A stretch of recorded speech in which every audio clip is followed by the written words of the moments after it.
Hello everybody, this is Mud, and today we're going to be looking at a game called Eador Imperium.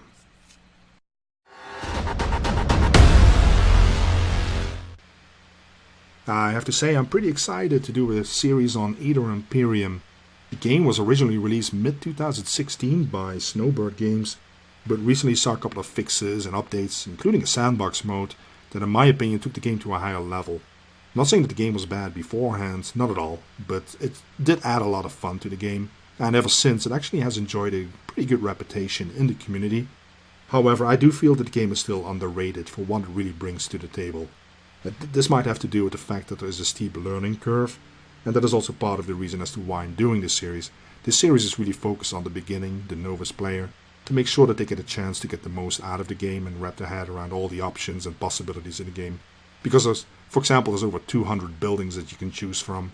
And to me that adds a lot of fun, because it's never boring. There's so many options that you can explore, and overall, it really is a game that I like playing. So let's start with the basic here. The point of the game is really, the goal of the game is really to conquer a map, to make sure that you're the victor, and in this case in Eador Imperium, the map is a shard that is kind of floating in space, if you can call it that. I'll actually show you that in a moment. So you conquer one shard and you go to the next. What I would like to do is actually dig into the sandbox mode and explain things as we go along. Let's go to the sandbox mode. We're going to start a new one. We're going to do it at the beginner level. I'm not claiming that I'm an expert. The reason for choosing beginner is because this is really, like I said, focused on the basics. We're not here to do any kind of try-hard achievements. The sandbox mode actually gives you a chance to do a series of maps in a row. It doesn't really matter much. For the series I'm just going to do two. We're going to keep the map tiny, and you can actually set it up in such a way that the next map would be bigger or smaller, whatever you want to do. I'm just going to keep it fixed. Fog of War is on, conditions. I'll change it to common world, just to make sure that it's as simple as possible, to be honest. Number of computer AI players, let's just pick 2. We're going to keep it at beginner. Local laws is fine. Then we're actually going to do this, that the next shard, the next map will actually be more difficult than beginner. To have a little bit of a challenge. Alright. So, and while the game loads, I do have to say that I addressed the fact that it was underrated in my opinion. Ironically enough, the game is really popular in Russia. For example, if you check YouTube and you check Twitch streams, most of what is presented is by Russian people playing the game. Fortunately, I don't speak Russian, but I do watch them, because you can still gather most of what they're doing, and they are very entertaining to watch. Maybe a reason actually to learn Russian. I think it's ironic that it really is Russia that is representing the game most on social media. You don't see much going on outside of that, to be honest, which is kind of strange, because the game it's really a good game. Let's look at the game itself. This is our province that you start out with, Whitestone. So this is the only territory that we have right now. As you can see, there's a number 9 on the icon here. When you click on that, you can actually go to the locations within that province. These are locations that we do not control or own. If you right click on this, you actually will get a summary of the province itself. It shows that we have explored 50% of Whitestone. You're probably thinking that's kind of strange because we control this. Yes, we do, but we have only explored 50% of our land.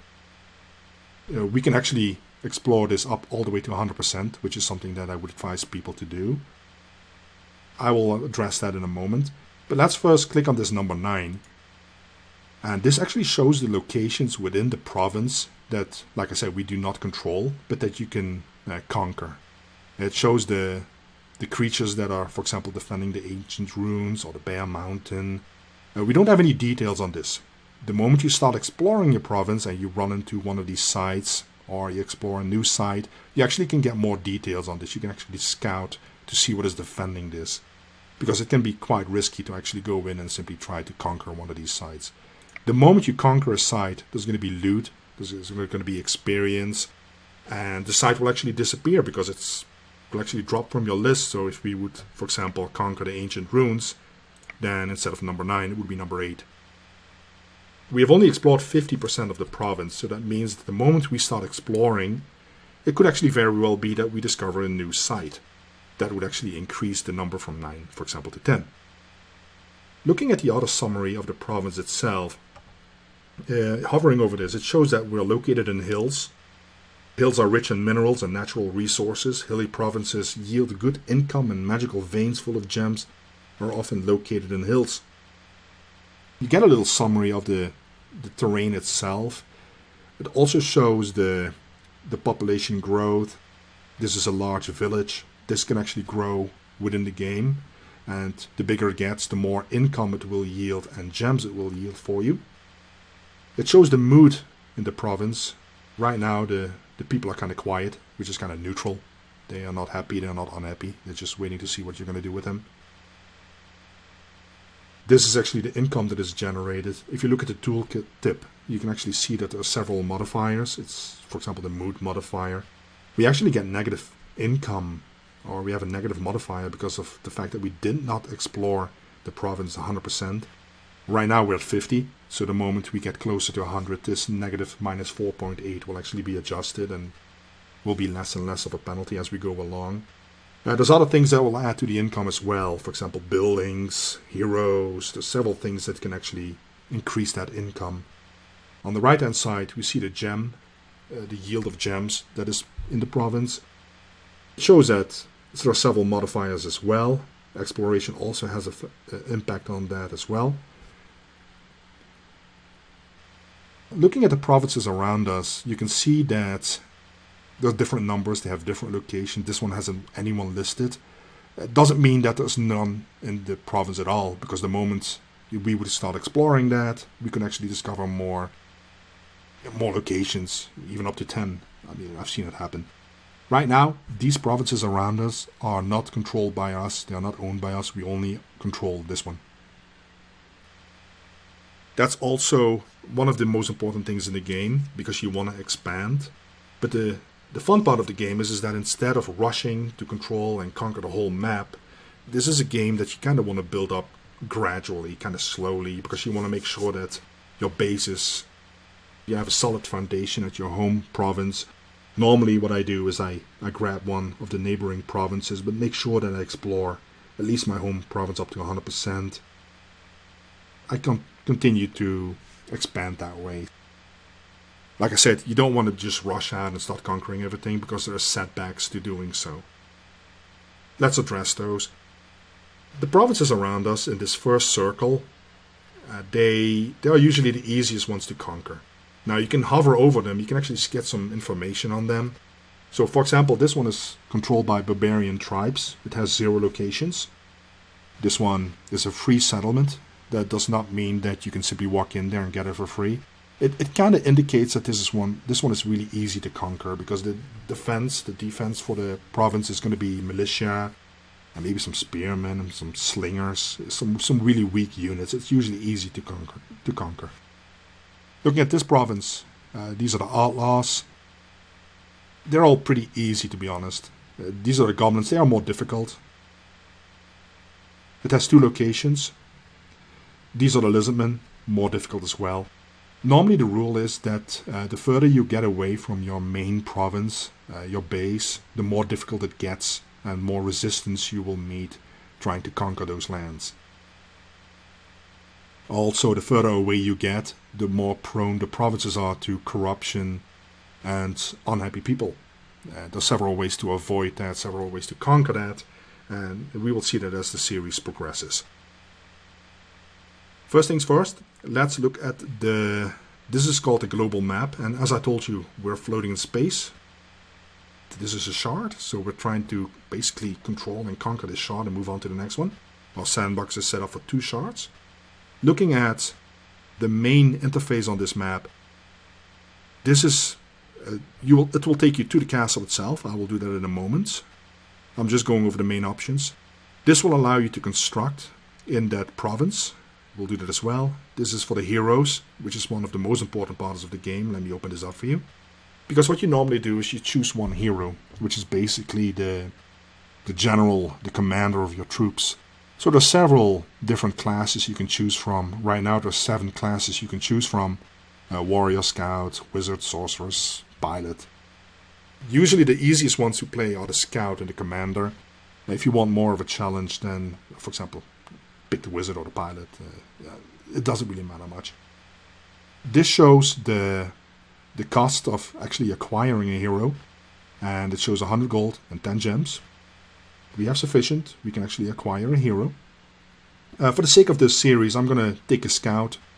Let's actually hover over him and see what the tooltip says. Scouts are professional marksmen. They can use all kinds of ranged weapons. However, they can only use light armor and cannot carry shields. Scouts have the greatest selection of various non-combat skills. We're going to select him. It shows the attributes, and I want to address this right now actually. So these are all the attributes and the characteristics of the Scout itself. So you see he has 17 hit points, which is equal to his health. I'm going to go over these in detail because this also will be relevant for any other unit that we will play with this game. Then there is something called stamina. I'm going to read the tooltips because that will explain perfectly what it is for. The reserve of energy that is spent on movement, attacks and spell casting. Anytime you do something, if you move into difficult terrain or if you cast a spell, you use stamina and that goes down. The moment your stamina goes below a certain point, it actually will penalize you for doing certain actions, and if it is 0, you cannot do anything. It's like a rock. Then we have morale, pretty important as well. Affects the unit's attack. If morale reaches 0, the unit will flee the battle. When the morale reaches 0, you cannot even control the unit anymore. Yeah, of course you want to avoid that. Higher morale will actually lead to more damage that the unit does, so it's pretty important to try to keep this up. Looking at the next section, this is the speed. This is actually the combat movement speed. That has nothing to do with the map that we're looking at. This is the global map. We're actually going to do combat in what we call a battle map. And at that moment, this will indicate the movement that the unit can make on that battle map. This is the attack value. That is actually for the melee attack. Then we have counter attack, which is the unit's return strike in melee. This is the defense for melee. This unit, the hero, doesn't really have anything impressive. Then this is the range defense. It's for example, from arrows and missiles. And this is the magic resistance, for the resistance against magical attacks and spells. This is the ranged attack. For our Scout, this is actually going to be important. Right now those numbers are not really up to date. We'll see that as soon as it's updated, as soon as we actually get the Scout. Because the Scout is mostly ranged attack. This is the range, how far he can actually shoot his arrows. And this is the number of arrows he actually has available in a battle. This number will go down. And for most units, the moment that hits 0, that means that you can no longer use your ranged attack and you basically have to resort to using melee attacks or pray that the other units in your army are able to finish the battle for you. There's a little description here. We're just going to hire the hero. Let's see. Okay, portrait is fine by me. We'll just call him Mud. Alright, so there's our hero. And the hero has a menu of its own. So when you hover over the little portrait, you can actually see several options here. The option at the top is to explore the province.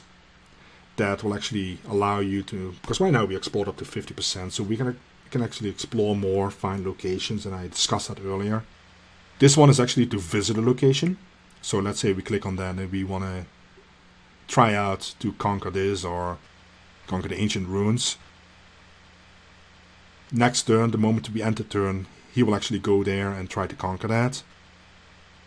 Might be handy to do that because it gives you loot and experience as long as you win the battle. In some cases it's not advisable to do so. It depends on the location. Some locations are unconquerable until further in the game. Because some of these locations let's have a look here. A Titan Fortress that has giants for the first 10 turns. There's probably nothing we can do besides getting killed, so we're going to avoid that.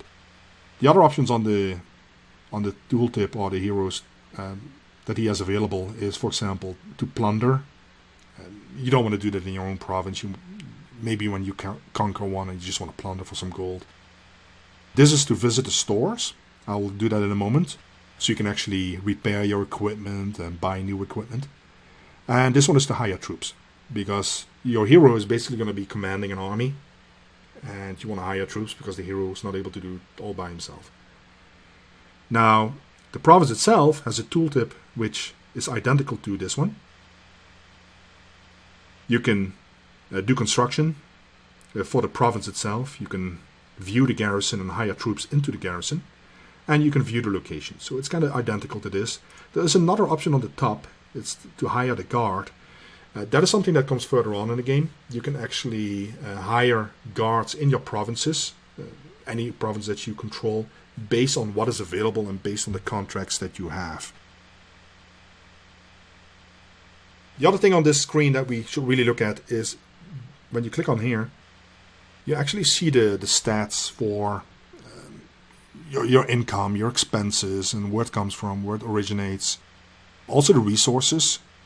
These are resources that you use to either recruit troops or build your buildings. Right now, we don't control any of them. And if we need to build something that, for example, uses iron, then we would have to pay 15 gold for that. So the fact that we do not have iron generated in our province does not mean that you cannot build the building or purchase the unit. You just have to pay extra. We'll see that in a moment as well. This is just the way we set it up, Sandbox, tiny map, 1 out of 2. These numbers will change as the game progresses. Right now, even though we picked 2 computers, there's only one showing that is unknown because we haven't run into anybody. Let's get out of here. These buttons are for the main statistics, for example. It will actually take you to the same screen in that case. This one will actually show the income and the gem generation on the province itself. I like having that on so I can actually see as soon as you have more provinces what every province is doing and what it's generating for you. And these are options that have to do with your settings and your menu. First things first, let's actually go to the stronghold, to our castle. So this is our stronghold or castle. You know, you see some buildings, and as soon as we start building more buildings, you can actually see them where they're going to be put, because you cannot really control that. You cannot really control as to where the building is going. You just build, and it's more for entertainment purposes, this. But let's go to the units. Right now, let's look at some details for the hero. The hero is a level 0 scout. And as we know, he has 25 hit points. Now you can see that those numbers actually updated. He has 8 range attack, 5 range, and 8 arrows to his disposal. Looking at the other things around here, you can see he has some other numbers as well. For example, initiative. When we actually start doing battle, initiative determines who goes first. It's pretty handy to have a high initiative. It's something that you might want to focus on to make sure that you have that first turn. Especially because when you do a battle, the beginning phase, you can actually place your troops before the battle even starts. And the placement of troops is going to be really, really important. The other number here, the number 7, is for sieging. This is when we actually encounter a computer player and we want to siege a castle. This is for mobility. That is basically the movement speed and strategic map mode. That is the map that we looked at just now. I call it the global map. So that has nothing to do with the battlefield. That is this number. He also has 2 there as well. These 3 are really important because the moment our hero gains a level, because of experience, they actually gain levels. The system will increase these values for you. This is the command value. Defines the number of troops the hero can command. Right now, we have 2 troops that come standard. When you purchase the hero, you get these troops with it. But there's room for a 3rd. The moment this value increases, it will actually allow us to get more and more troops in our army, which is pretty handy, of course. This is the health. The scout starts with 1 in health. That means that his hit points and stamina and morale levels are slightly higher than the other heroes when they start. So he starts with 1 in health. And the last one is the magic. So the moment you level up and the system gives you a point in the magic, you can actually memorize spells, besides the most basic ones. These slots are all abilities that the hero can develop. Right now there's 2 listed, the fact that he's a scout. And scouting, when we click on that, we have level 1, which means that we get +5 from exploration and enable scouting.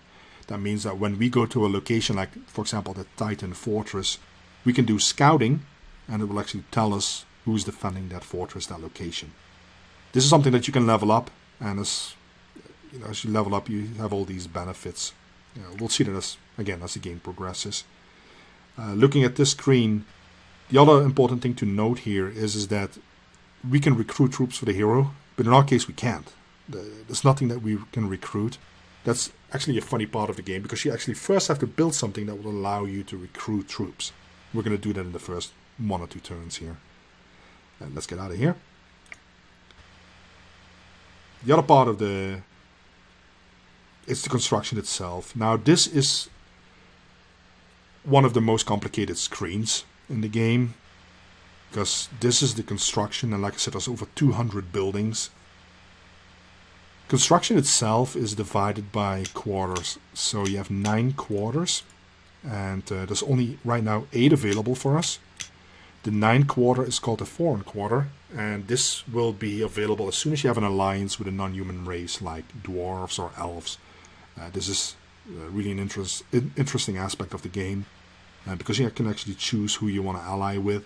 And a lot has to do with actually your hero itself, because depending on the hero, for example, dwarves, they have really great tanks, and if you, for example, have a hero like a scout, it might be handy to have an alliance with the dwarves to get the best tanks in the game. However, if you have a tank hero like a warrior, or maybe a commander in some cases, then it might be handy to have an alliance with the elves, because they have really strong archers. So it kind of depends on your playstyle, it depends on your hero as well. But let's have a closer look here. So these are all the 9 quarters. I can quickly go over them. The Force Quarter, Craftsman Corner, Temple Quarter, Military, Trade, Magic, Entertainment, and Central. All of these quarters have their own buildings. And on top of that, they have different ranks of buildings. So you have 1st level, 2nd level, 3rd level, and 4th level. Let's go to the Military Quarter to keep it fairly simple. The Military Quarter allows you to build buildings that will allow you to recruit troops, which is definitely something that we need to do. Looking at these buildings here, you see these are all units. So the 1st level has already a ton of units that you can choose from, ton of buildings. If there's a plus listed, that means that that building can be built right now. For example, if we click on the recruiting station, it shows that we can construct this right now. We don't have to wait a turn, we just pay 50 gold and it's done.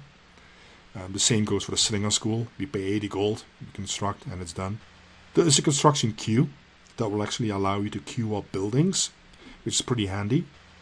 Especially since in our case, we're not going to be going for those 2 units. We're going to be going for, since we have a scout that is an archer, kind of a hunter-archer type of class, we're going to go for some tanks to make sure that we have some meat shields up front. So normally I start with the Swordsman School. However, this is not something that we can build right away, because construction requirements are not met. We have to build a forge first, which is a building that we can build right away. Also, when you look at the Swordsman School, you can actually see the cost is 150, but if you hover over that, you get more details. You see that it costs normally 120 gold plus 2 iron bars, but as I addressed earlier, since we do not generate iron, we have to buy it from the market, and right now they go for 15 gold a piece. That means that we have to pay 150 to build this building. We're actually going to go over here, and if you look at the forge, this is something that we can construct right away. It's 65 gold. It will allow us to buy some armor and some weapons. More importantly, it will actually open up all these buildings. This one is required for these buildings that are listed here, including our Swordsman School. Right now I'm just going to build it. There you see it's being built right away. I have no control over that. It doesn't really matter much. It's like I said, it's pure entertainment value.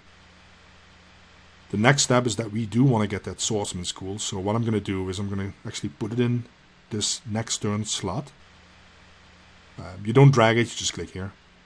So that means that next turn, that building is going to be constructed as long as you have the gold for it, which we do.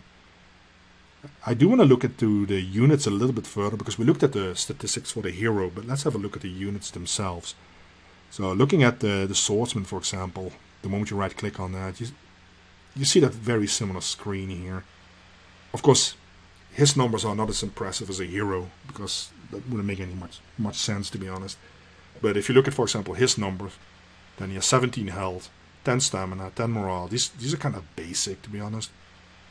He has only 1 speed, so he's not really a fast guy on the battlefield. 7 attack, 7 counter attack. But his defense is pretty decent, because after all, I mean, he's kind of considered to be a tank for us in the beginning stages of the game.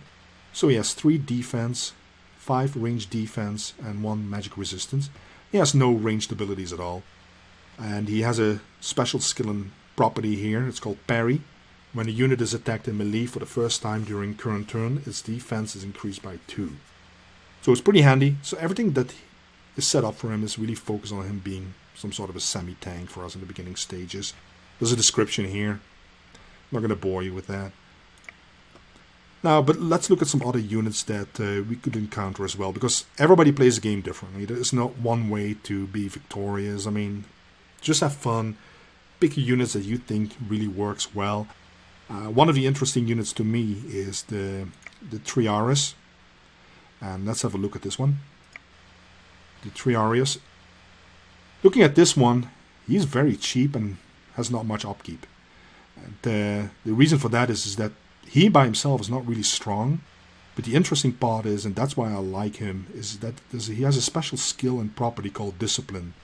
So the unit gains 1 to its defense, range defense, and resistance values when fighting next to another friendly unit with the same ability, and that can stack up to 3 times.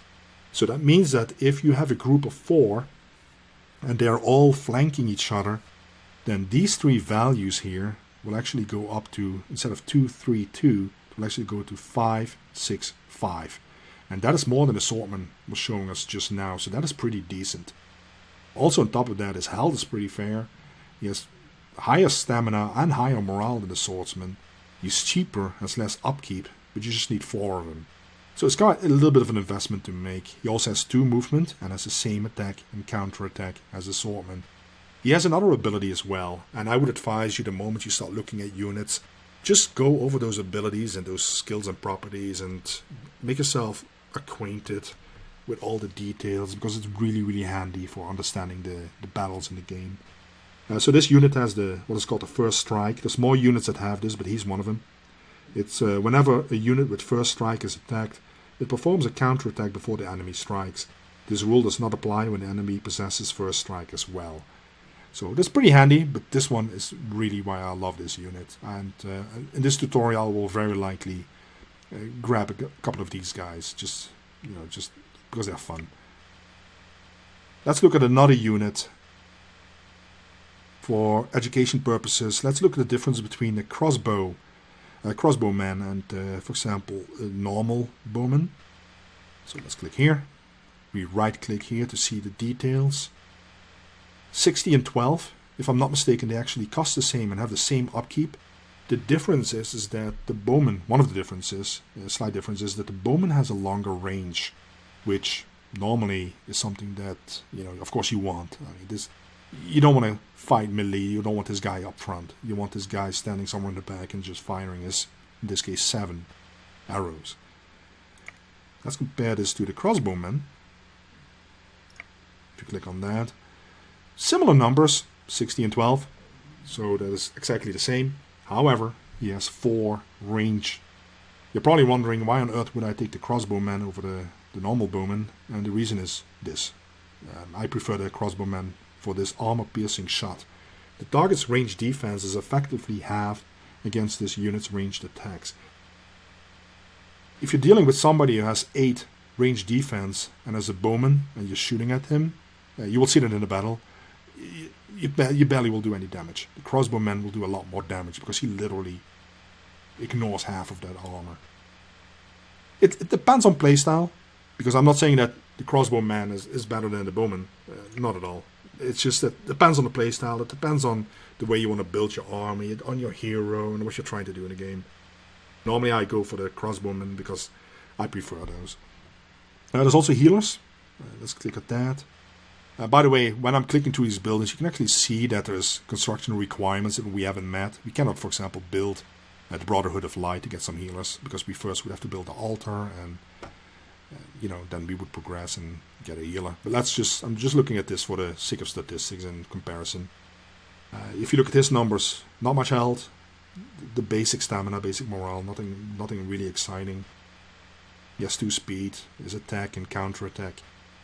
These are melee numbers, so that you don't want to deal with that. You don't want your healer actually be in a situation where you have to counter attack somebody who's hitting you.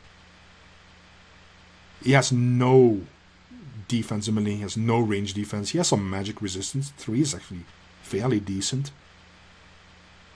This range, in this case, he has 1 range and 5 arrows. This is not really arrows, it's ammo. So in this case, the healer can actually do 5 heals, and within 1 hex, within 1 distance or tile on the battlefield. And his healing right now is at the level 4. This can actually be increased, because just like your hero is getting experience and loot, the units can actually get experience. So the moment the healer, because you start with level 0 healers, the moment you actually level up a unit, the system will allow you certain options. So it will give you a choice as to what you want to level and what you want to focus on. I think that's fun. So we'll see that as we actually do a battle. Let's close this. When you go to the next level, 2nd level buildings and 3rd level buildings and 4th level buildings, you're going to be dealing with buildings that are more expensive, more advanced, and have more requirements to actually, before you can actually build those buildings. Also, the units that are being built in those buildings are usually a lot stronger. For example, if we look at the Knightly Order, let's click on that one. You see that has a bunch of requirements. Let's click on this one. If you compare these numbers, it costs already 400 to purchase this guy. Is 80 gold upkeep. But look at those numbers. It's like 37 health, 16 stamina, 12 morale, and those numbers are just a lot stronger than our beginning tank, the Swordsman, that we're going to get.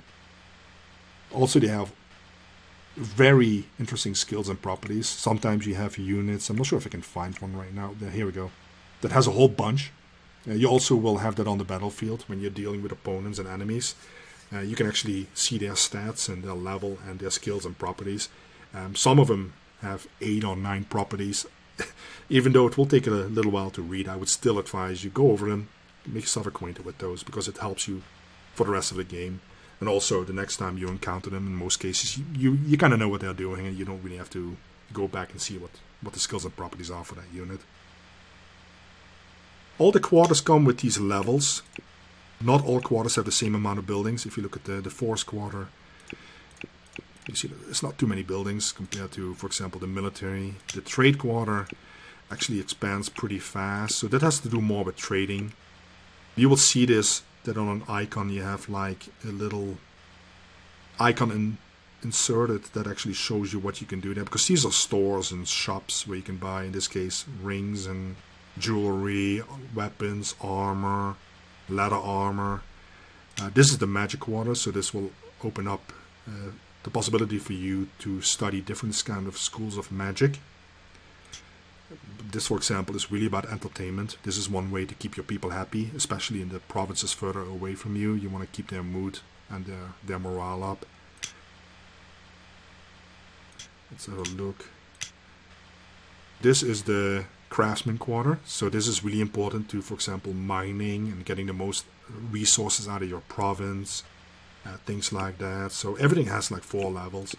Also be sure that whenever you go back into the menu, for example, if you leave and you want to go back to the building, you simply right click here, you go back to construction. Make sure that you go back to the first rank, otherwise you might get confused. And because this, like I said, this is one of the most overwhelming parts of the game in the beginning. I mean, it took me probably 1-2 games to really get acquainted with this, and to really get a fair understanding of it. Because this is already very impressive with all the buildings, but there's actually an option here to go to the advanced construction mode, and this shows all the buildings in the game, what is required to build them. There's a very handy and convenient little search option here. So let's say that we want to find our forge. Here it is. It shows that we already built it. And when you click on it, it will show you what the forge, in one way or the other, actually will give access to, which is a lot of buildings. And it's one of the most important buildings in the game. And it will give it a lot of access to other buildings. So it's a requirement for a lot of other buildings that you're going to be building. Let's go to our swordsman. So this is our swordsman school. Let's see. When you click on that, it shows that the blue building is the building that it will give access to.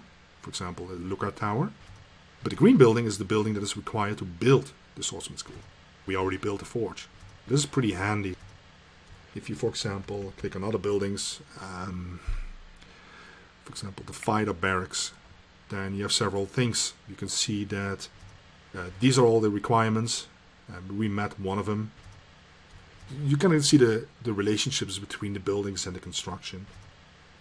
This is a very handy screen. When you get used to it, you can simply go back to the main screen and take it from there. Now, let's get out of here. Going back to the hero, we go to the higher troops. We still cannot recruit anything because we actually did not build the swordsman school yet. We only built the required building, the forge. Next turn, we can actually build the swordsman school and actually recruit the swordsman for, our army, because we have one slot free. Let's have a look here. I'm just thinking as to whether we should address anything else before actually doing one turn, because I want to do one turn and then the next episode is going to be really focused on more battles and have a lot more excitement and action going. This episode is really focused on just talking about the interface and the basic construction things. Okay, let's do that one turn. This is where you actually end the turn. The moment we click on end turn, we are going to get a pop-up, or we might get a pop-up stating that we didn't give the hero any kind of instruction, command, or anything. He's just standing there. See, some of your heroes have not received any tasks. Are you sure you want to end this turn? Because normally you want to do something with your heroes at all. In this case, I'm just going to let it go because we want to get our building.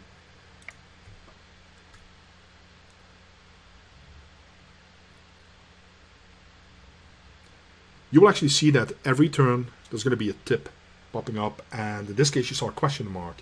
The moment we actually discover or know more about our opponents or computer AIs in the game, you will actually see a portrait of that opponent and the tip below. I try to find a way to turn those tips off. They're not really annoying, to be honest. They're just, in some cases, the turn goes so fast you can't even read them. You will get acquainted with them. As you play more turns, you will see the same tips coming over and over. But the portrait that you see is actually your opponent in the game, and you'll have a tip in between the turns. As I said, the scheduled construction is popping up at the beginning of this turn. It states that we can actually build this building now.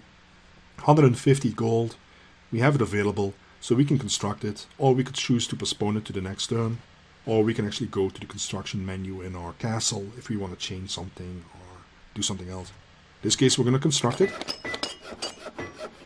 That means that right now we've built that building in our castle, and this will actually allow us to recruit. Now we can recruit straight into our hero's army. It shows that the swordsman costs us 62. You'll see this little iron bar with a red line through it. That means that part of his cost for recruiting is an iron bar, which we do not have.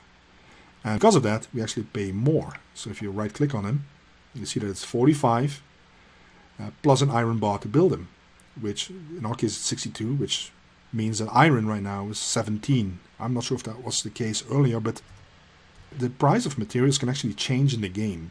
In some cases, you actually get a message stating that, for example, the dwarves put a lot more iron on the market, dropping the price, which can be a good thing. But those resources, the value of the resources actually can change, which add a lot of dynamics to the game. Because at the end of the day, you want to control those resources yourself. We're going to recruit the Swordsman. You can just click him and put him in the free spot. It's immediately deducted. Looking at this, they're all level 0. Compare these statistics real quick. 17, 10, 10. This is a spearman. It's not one of my favorite units in the game. Normally, to be honest, I get rid of him and replace him with a swordsman. Even though this one kind of came free with the hero and I would have to pay, in this case, 63. It looks like iron already went up in price. So if you look at his numbers, not much defense. He has one range attack. He can throw a spear. I'm not a big fan of them. We have a bowman. We've looked at that earlier. And now we have our swordsman. This screen will actually allow you also to recruit straight into the garrison. Because your hero has an army, but every province... I should say not every province has a garrison, because you actually have to build a building in the province before you can actually have a garrison there, like a fort or a tower. We'll see that. But right now our main province allows us to actually have a garrison, a defense in case somebody would attack us or there would be an uprising. Right now there's nothing in our garrison. The first couple of turns is really not much point. I mean, I can get one and drag him in there, but I would simply have to pay 9 upkeep, so it's kind of a waste of gold because there's nothing going on. I do have to say that after every battle, and we'll see that next episode, the moment our hero engages in battle and, for example, wins a battle, and it doesn't automatically mean that all the units will go back to full health. They will actually need time to recuperate. They need to get their morale back up, their stamina, their health. The fastest way to do that is by putting them into the garrison, into your province, because that actually will speed up their recuperation.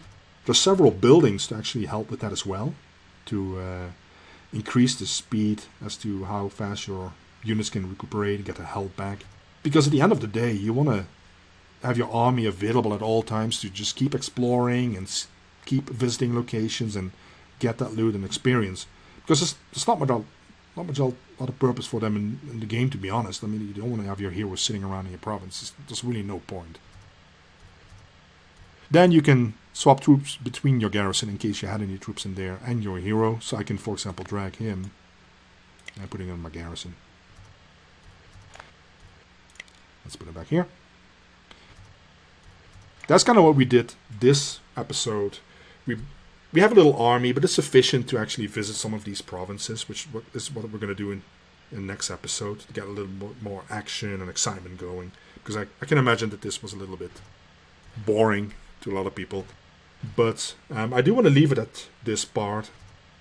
I do thank you for hanging in there with me and listening to my rambling. And the next episode we'll actually start conquering and building up our army and get to the number crunching into the game. Again, I do thank you, and hopefully we'll see you next time. Have a great day.